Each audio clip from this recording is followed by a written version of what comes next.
저희가 7주간을 통해서 교회란 무엇인지 또 중요한 또 교회에 대한 부분들을 우리가 좀 나누었었고, 오늘은 그것을 조금 정리하는, 뭐 실력으로 따지면은 제가 별로 없기 때문에 조금 정리할 수 있을까 했지만 제게 주신 은혜대로 조금 여러분들에게 좀 전달을 해드리도록 하겠습니다.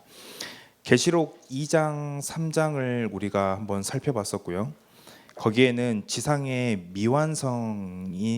미완성적인 불완전한 교회들이 우리가 7교회를 살펴봤습니다. 또 계시록 4장 또 5장을 살펴보면은 그와 반대로 너무나도 완벽한 교회를 여러분들이 볼 수가 있어요. 계시록의 구성이 그렇습니다. 계시록 4장 1절 여러분들이 읽었죠? 보시면은 이러한 미완성적인 불완전한 또 너무나도 연약한 교회들을 그 일 후에 그러한 교회들을 본 이후에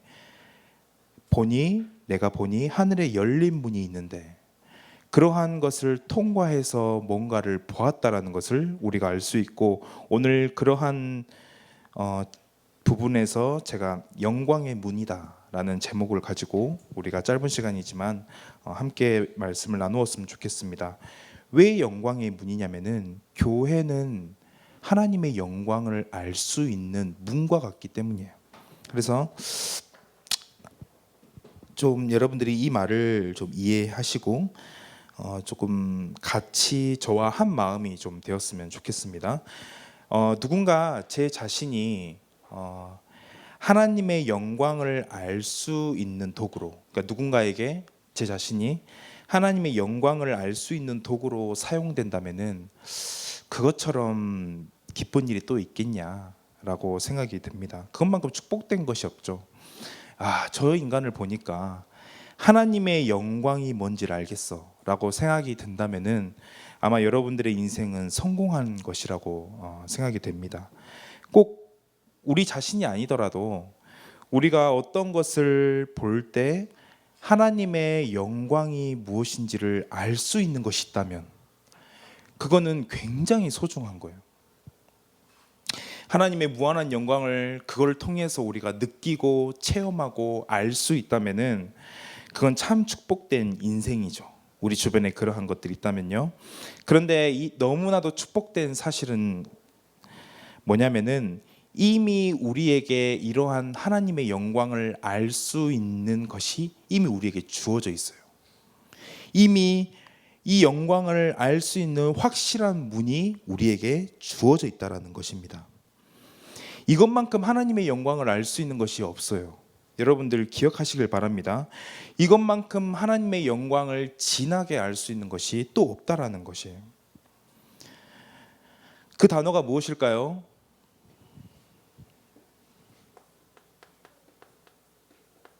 교회예요. 교회.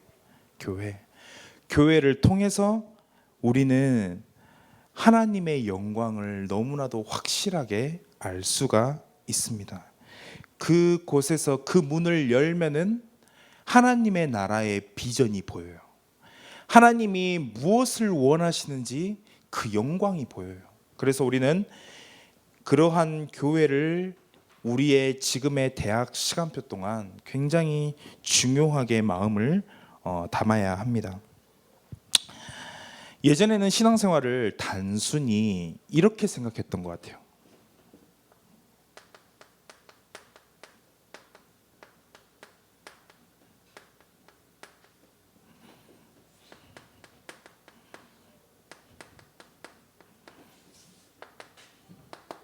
예수님을 믿고 천국 간다. 맞죠? 지금도 그 생각은 변함이 없습니다. 예수님을 믿고 천국 간다. 이 명확한 사실을 가지고 그렇게 살아왔던 것 같아요.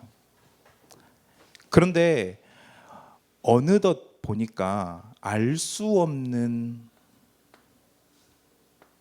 이 공란이 있어요. 여러분들이 이 사실을 조금 이해하셨으면 좋겠어요. 이 말은 맞아. 이 말은 너무나도 명쾌한 진리야.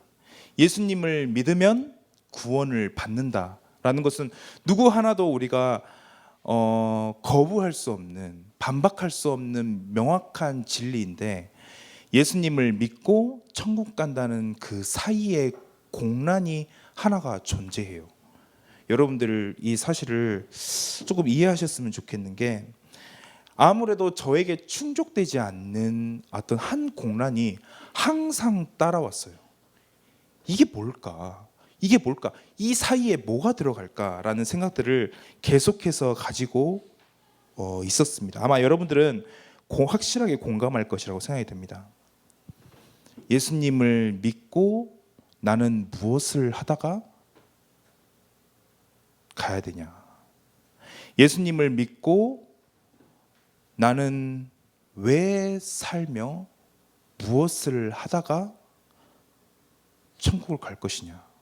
이 공란, 이게 우리로 하여금 굉장히 혼란스럽게 만들어요. 우리는 구원을 받았습니다. 근데 천국으로 그냥 바로 직송되면 우리가 뭐 고민할 것도 없죠. 근데 그렇지 않아요. 여전히 그 인생을 살고 있고, 여전히 연속성상에서 내 문제가 다가오고 있고, 똑같이 사랑 때문에 아파하고, 똑같이 위태위태한 직장 때문에 걱정하고, 그런 똑같은 문제 가운데 우리는 공공의 문제 가운데 여전히 살고 있는 우리 모습을 통해서 약간은 흔들거린단 말이에요. 이 공란이 우리에게는 계속해서 모르겠다는 거예요. 예수님을 믿고 천국 간다. 이 사이가 우리에게는 참 궁금한 부분들이죠. 계속해서 문제들이 계속 벌어지는 삶 속에서 이러한 것은 계속 의문을 가지게 만듭니다. 근데 제 자신이 점차 말씀을 받고 또 말씀 속에서 도전을 받으면서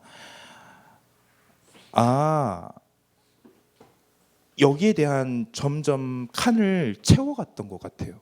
여러분들도 그런 과정 중에 있을 거라고 생각이 들고, 여기서 이런 공란을 서서히 채워왔는데, 저는 단연코 이 공란을 채워가기 위해서는 먼저 교회를 이해해야 돼요. 교회를 이해하는 만큼 아마 여러분들은 이러한 빈칸을 채워갈 수 있을 거라고 생각이 듭니다. 교회를 우리가 어떻게 바라보고 있고, 어떻게 이해하고 있고, 교회를 통해서 나는 무엇을 꿈꿔야 되며, 이 교회가 주는 가치가 얼마나 대단한지를 우리가 알면 알수록 이 공란에 대해서 우리가 생각할 수 있는 중요한 기준과 바탕점이 된다라는 거예요. 구원을 받으면 응당 교회 나가죠. 그렇죠? 교회에 나가면은 말씀도 듣고 기도도 하고 찬양도 부릅니다. 근데 단순히 교회를 참석하는 것 말고 교회에 대한 가치, 교회는 무엇일까? 내 인생에 교회가 차지하는 것은 어느 정도냐 말이에요. 제가 자꾸 이 말을 하는 것은 제가 교육자 때문일까요? 교육자라서 교회 중요하게 생각하겠지. 그런 선상에서 설명하겠지라고 생각한다면 큰 오산이에요. 저는 지금도 이 가치에 대해서 씨름하고 있고, 지금도 알아가고 있고, 지금도 알아야 될 것들이 너무나도 많아요. 근데 그걸 교회를 알면 알수록 우리의 인생이 조금씩 뭔가 베일이 벗겨지는 느낌이 든단 말이에요. 그건 여러분들이 같이 그 부분에 대해서 조금 좀 확실한 답들을 얻었으면 좋겠습니다. 어쨌든 교회를 어떻게 보는지에 따라서 이 공란을 우리가 채워나갈 수 있다. 그래서 점점 풍성하게 느끼는 거 하나는 정말로, 진짜 정말로 이 교회만큼 예수님이 사랑하는 것이 없다라는 거예요. 이 교회만큼. 다른 어떤 대체할 것이 없어. 이 교회만큼 예수님이 정말로 사랑하는 것이 없다. 왜 그런 생각을 하냐면요, 근거가 있어요.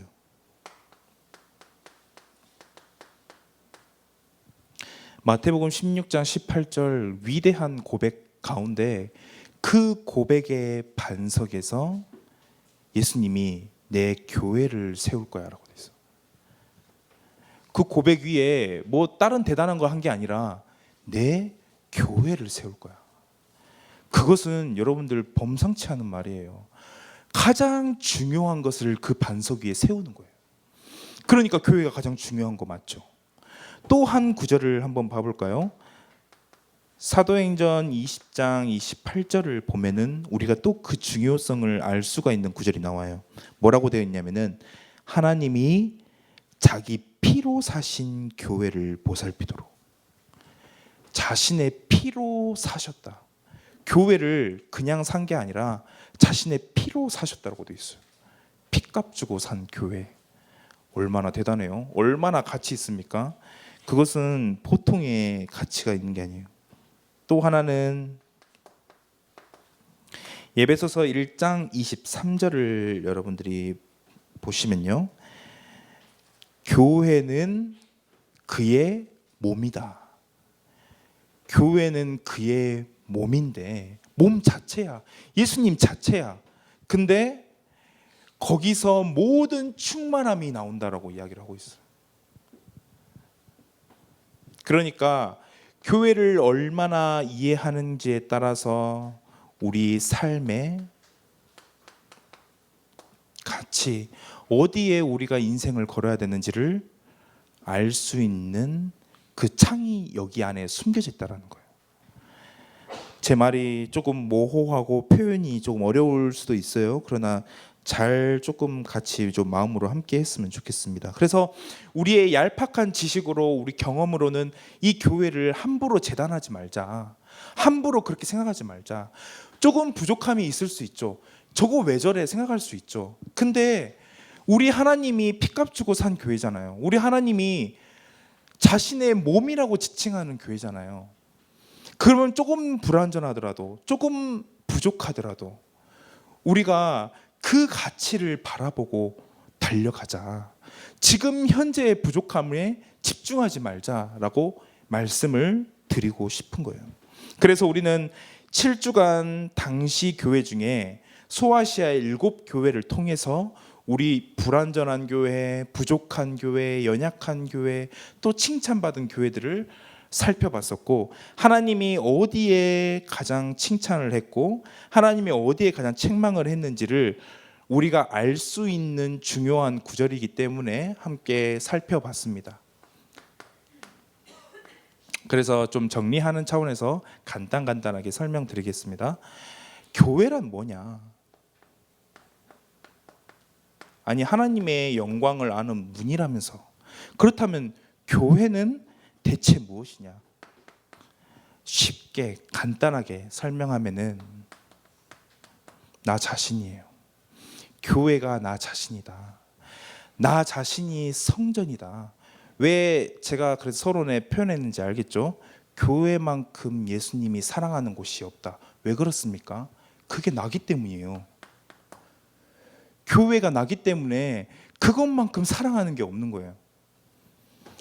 그래서 우리 개인이 먼저 교회라는 첫 출발을 가지지 않는다면은 굉장히 많이 혼란을 느끼게 되죠. 먼저는 우리예요. 우리 자신이 교회예요. 성령이 거하시는 성전이 바로 우리 자신이다. 교회는 그래서 개인을 지칭할 때 사용되기도 합니다. 또 하나는 그런 개인이 같이 모여서 공동체를 이루는 것을 또 보고 교회라고도 표현을 해요. 그래서 이 두 가지는 같이 표현할 수 있어요. 가르칠 교회, 모일 회니까 가르침을 받는 모임, 공동체. 그리고 뭡니까? 이 공동체는 원어로 에클레시아, 교회는 에클레시아라고도 하는데 밖에서 불러 모으다라는 뜻도 가지고 있어요. 그래서 하나님이 강권적으로 우리를 불러 모았다라는 것도 교회를 통해서 알 수가 있는 것이죠. 이 세 번째는 좀 어렵습니다. 우리가 잘 안 쓰는 말이에요. 근데 알아두라고. 우주적인 교회라고도 표현해요. 근데 이게 뭐냐면은 구약에서부터 말세 신약까지 하나님의 구원을 받은 모든 사람들을 보고 교회라고도 표현을 합니다. 이것은 세 번째 것은 깊이 생각하지 않아도 돼요. 뭐 필요하다면 알면 되지만, 그러나 교회를 지칭하는 용어가 다양하게 사용이 된다는 것만 이해를 하고 있으면 됩니다. 그래서 교회란 이런 것인데, 우리가 지난번에도 살펴봤듯이 이 교회의 가치가 어느 정도냐, 교회가 스데반의 말씀에서 볼 수 있어요. 스데반이 설교하는 데서 볼 수가 있어요. 스데반이 자신의 고별 설교를 하는데, 순교하기 직전이죠. 위대한 설교를 하고 예수님이 딱 서 있어요. 스데반의 죽음을 지켜보고 있어요. 근데 그 설교 내용 중에 아주 독특한 표현, 뭐라고 돼 있죠? 한 번도 광야를 교회라고 표현하지 않았는데 그렇게 표현하고 있어요. 광야의 교회. 흔히 말하면 우리는 광야를 인생에 비유하기도 해요. 인생에. 그렇죠? 구약에서 광야를 쳐다보면은 우리 인생을 볼 수가 있어요. 근데 스데반은 광야를 교회에 빗대서 설명하고 있어요. 그 말은 뭡니까? 뭐 따로따로 설명해도 되고 그렇게 이해할 수도 있지만, 저는 개인적으로 어떻게 느끼냐면은,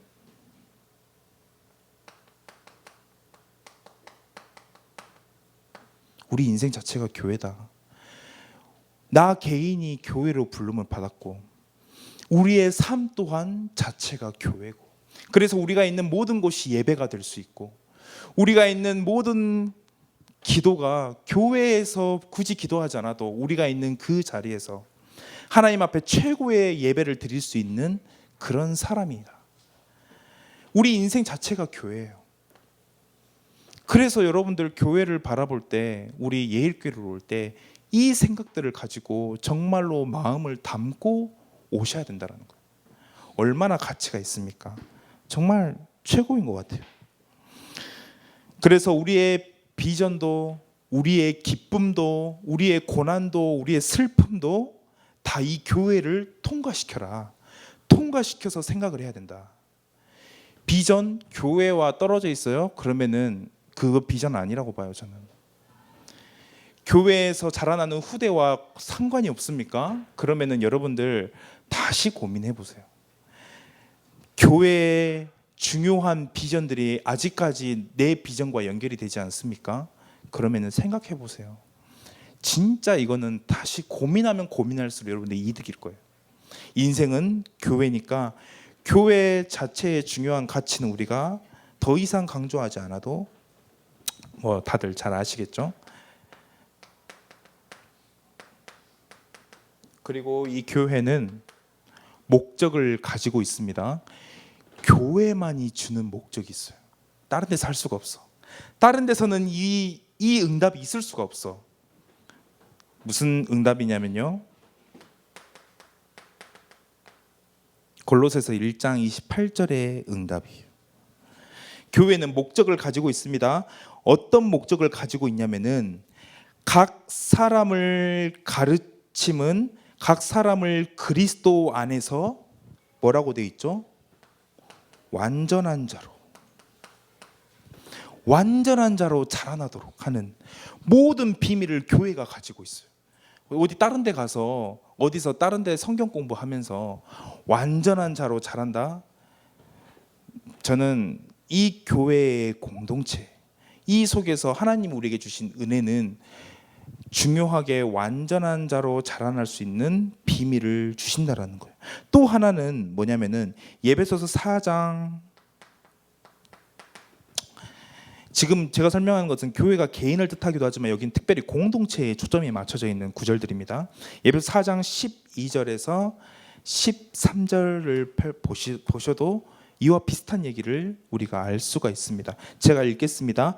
이는 성도를 온전하게 하여 봉사의 일을 하게 하며 그리스도의 몸을 세우려 하심이라. 우리가 다 하나님의 아들을 믿는 것과 아는 일에 하나가 되어 온전한 사람을 이루어 그리스도의 장성한 분량이 충만한 데까지 이른다. 그러니까 자라나라는 거예요. 자라나라고. 내가 성장할 수 있는 중요한 비밀은 어디에 있냐면은 교회에 있고, 교회는 그 목적을 가지고 있다는 거예요. 그래서 우리가 만나는 렘넌트들, 우리가 만나는 사람들, 좀 위험한 표현일 수도 있어요. 단순하게 생각해서 이 아이를 전도할 수 있게끔만 만들지 말라는 거예요.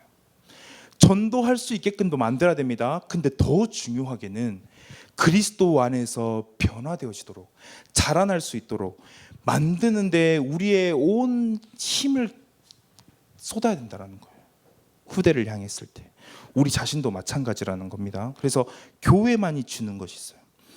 로컬 교회만이 이것을 줄 수 있어요. 파라에서 아무리 모임을 가져도 파라에서는 현장에 문을 열고 그런 응답들은 연결될 수 있을지 몰라도 내가 신앙적으로 깊이 뿌리 내리면서 자라날 수 있는 모든 비밀은 우리가 드려지는 주일 예배, 우리가 이 교회에서 하는 훈련들, 그러한 만남들, 모든 것 속에서 자라날 수 있는 비밀들을 가지고 있다. 하나님이 그것을 목적으로 두고 있다라고 이야기를 하고 있어요. 이런 완벽하고 완전하고 그런 가치 가운데 있는 교회들이 7교회들을 통해서 하나님이 책망하시는 장면들이 나와요. 이렇게 가치 있는데, 이렇게 대단한 게 교회인데, 근데 우리는 그 안에서 아둥바둥 조그만한 일에 저부터가 또 그런 일들을 가지고 흔들리고 낙심하고 무너지고 그러한 모습들을 많이 볼 수 있다라는 거예요. 그래서 간단하게 설명할게요. 우리가 다 다루었기 때문에. 무엇을 책망하고 있습니까? 계속해서 예수님이 책망하고 있는 것은 무엇입니까? 예배소 교회에서 뭐였죠? 야, 네 처음 사랑 잃어버렸어. 처음 사랑을 잃어버렸어. 자세히 설명 안 할게요. 시간도 없고. 또한 버가모 교회는 뭘 이야기를 했었죠? 버가모 교회에서는 뭘 이야기했습니까? 발람의 교훈 또는 네가 니골라당의 교훈을 따르는구나라고 이야기를 하고 있어요. 하나님이 계속 책망하고 있는 부분이에요. 계시록 2장 20절은 뭐가 돼 있습니까? 너가 거짓 선지자, 여자 이세벨, 그 선지자를 네가 용납하고 있구나 라고 이야기를 하고 있어요. 5가지 정도 있습니다. 네 번째는 뭐 됐습니까? 특별히 4대 교회, 제일 불쌍한 교회예요. 칭찬이 없던 교회. 이 4대 교회에게 계시록 3장 1절 주시는 하나님의 말씀은 뭐죠? 너가 살았다 하는 이름은 있으나 이름만 가지고 있어. 유명무실해. 살았다 하는 이름은 있으나 네가 실상은 죽은 자다. 우리 많은 곳에서 그런 모습 보잖아요. 저희 스스로를. 저부터가. 하는 것은 다 해. 사람들이 보기에는 막 움직이는 것 같아.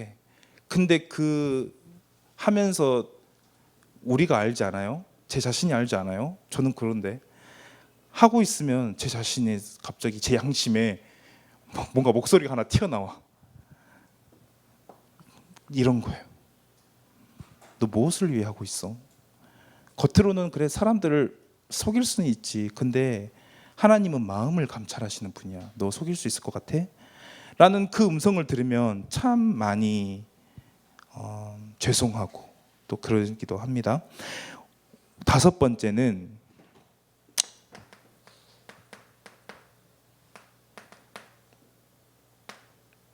계시록 3장 15절 16절을 통해서 우리의 미지근함에 대해서 책망하고 있는 것들을 봅니다. 이렇게 보니까 어때요? 이렇게 보니까 하나님이 뭘 책망하고 있습니까? 우리의 능력을 책망하고 있습니까? 우리 너 왜 그것밖에 안 돼? 너 좀 더 해 라고 책망하고 있습니까? 아니요. 우리의 질을 가지고 이야기를 하고 있어요. 그 질도 세상과 내가 구분되지 못한 나의 모습, 세상의 가치관을 계속 따라가고 있는 그 모습들을 가지고 하나님이 계속해서 예통해하고 있는 것들을 여러분들 이렇게 보면 아실 수 있잖아요. 세상의 비전, 세상의 가치관, 세상이 바라는, 나한테 바라는 모습, 세상이 주는 뭔가 놀라운 행복, 그런 것들이 자꾸만 우리를 타협하게 만들고 처음 사랑을 놓치게 만들고 자꾸만 나를 다르게 계속 만든다는 거예요.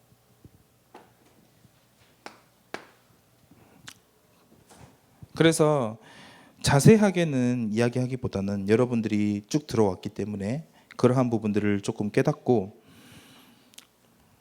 그러면은 정말로 우리가 다시금 하나님 관심은 어디 있는지, 그 관심을 회복하기 위해서 어떻게 해야 되는지 간단하게 다시 한번 살펴보면은, 우리가 정말로 하나님의 마음에 합한 사람이 되는 것을 소망한다면은, 우리가 정말로 하나님이 원하시는 사람이 되기를 원한다면은 이 거룩한 욕심을 가지고 우리가 한번 살펴보세요.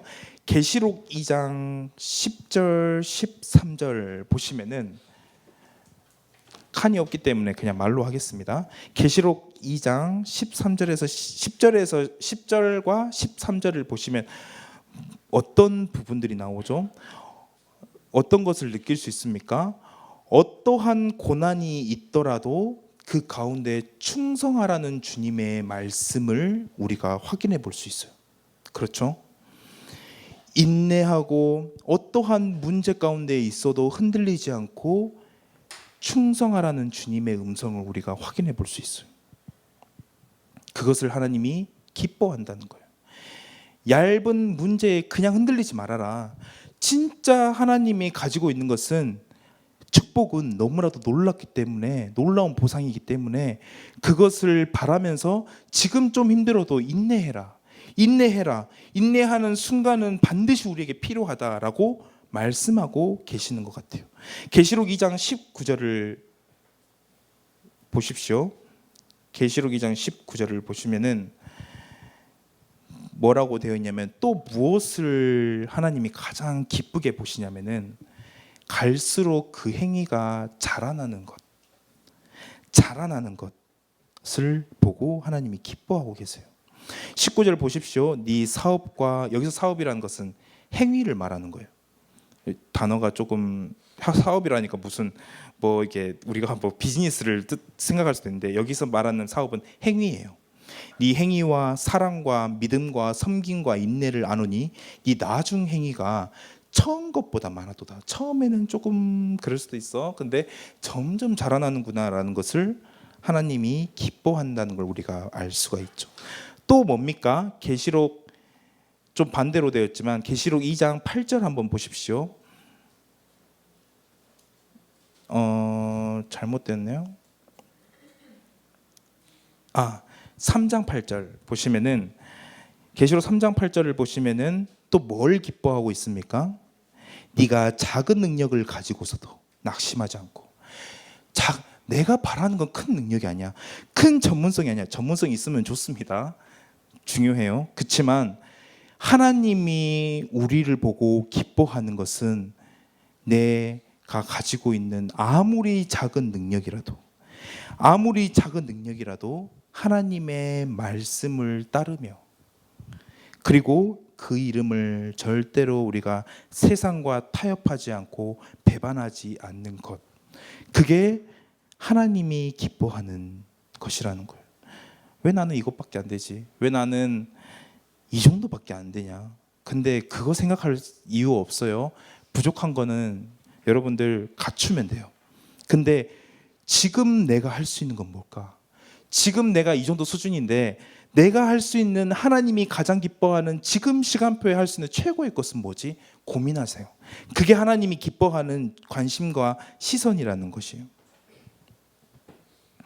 그리고 계시록 3장 4절을, 그 위로 4절을 한번 보십시오. 사대교회는 특별히 칭찬이 없었어요. 근데 그 가운데서도 하나님의 관심을 주목한 사람들이 있었어요. 사대교회는 분명히 칭찬이 없었지만 4절에 보시면은 3장 4절에 보시면은 그 사대에 그러나 사대에 그 옷을 더럽히지 아니한 자 몇 명이 내게 있어. 아무리 교회가 부패하더라도 아무리 내 주변이 엉망이다 하더라도 하나님은 그 한 사람에게 주목해요. 내가 하나님 앞에서 어떠한 사람인지가 중요한 거예요. 우리 말씀에서 다 확인할 수 있는 거잖아요. 아무리 저 사람이 내 지도자가 아니면 내 옆 사람이 세속적으로 타락해 있더라도 하나님이 보시는 것은 나 한 사람이다. 나 한 사람의 변화를 하나님이 보고 계신다라는 것을 여러분들이 확실히 알고 나부터 잘하자. 나부터 잘하자. 비판할 필요도 없고 저 사람을 보면서 책망할 필요도 없고 그것은 주님의 몫이고 우리부터 잘하자라는 거예요. 그게 하나님이 우리에게 원하시는 가장 중요한 것들이라고 봅니다. 이 모든 일을 볼 때 우리는 책망받지 않고 관심을 받을 수 있을까요? 하나님의 시선을 우리는 사로잡는 사람이 될 수 있을까요? 우리는 사람의 시선을 사로잡는데 특화돼 있잖아요. 그렇죠? 하나님의 시선을 사로잡는 사람이 우리는 할 수 있을까요? 우리 힘으로는 도저히 할 수 없죠.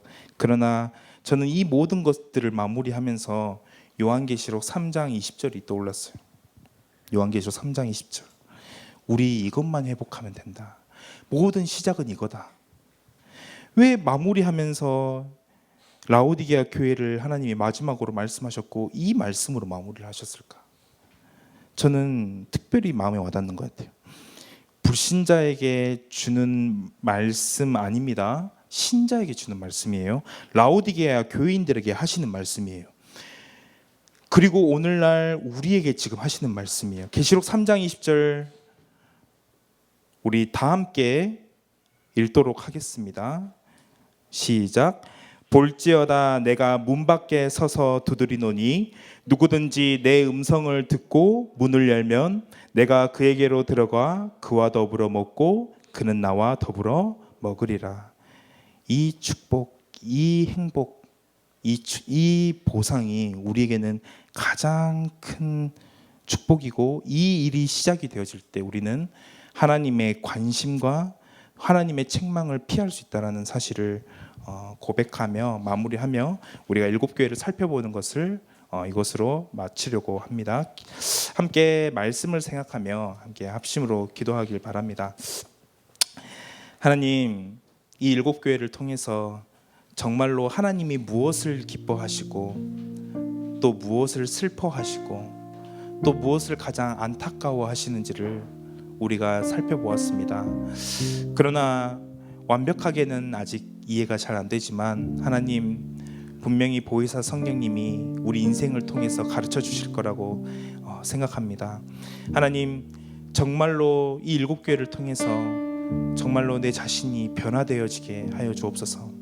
정말로 하나님 교회의 가치를 알고 이 대학 시절에 정말로 이 교회를 통해 나의 비전을 통과시키고 내 인생의 삶을 통과시키고 내 상처를 통과시키고 내 모든 문제를 통과시켜서 하나님 정말로 교회의 참된 가치를 깨닫고 나의 모든 것들을 다시금 재해석하는 그런 귀중한 시작으로 하나님 이 시간을 회복하시길 원하오니 하나님 응답하여 주옵소서.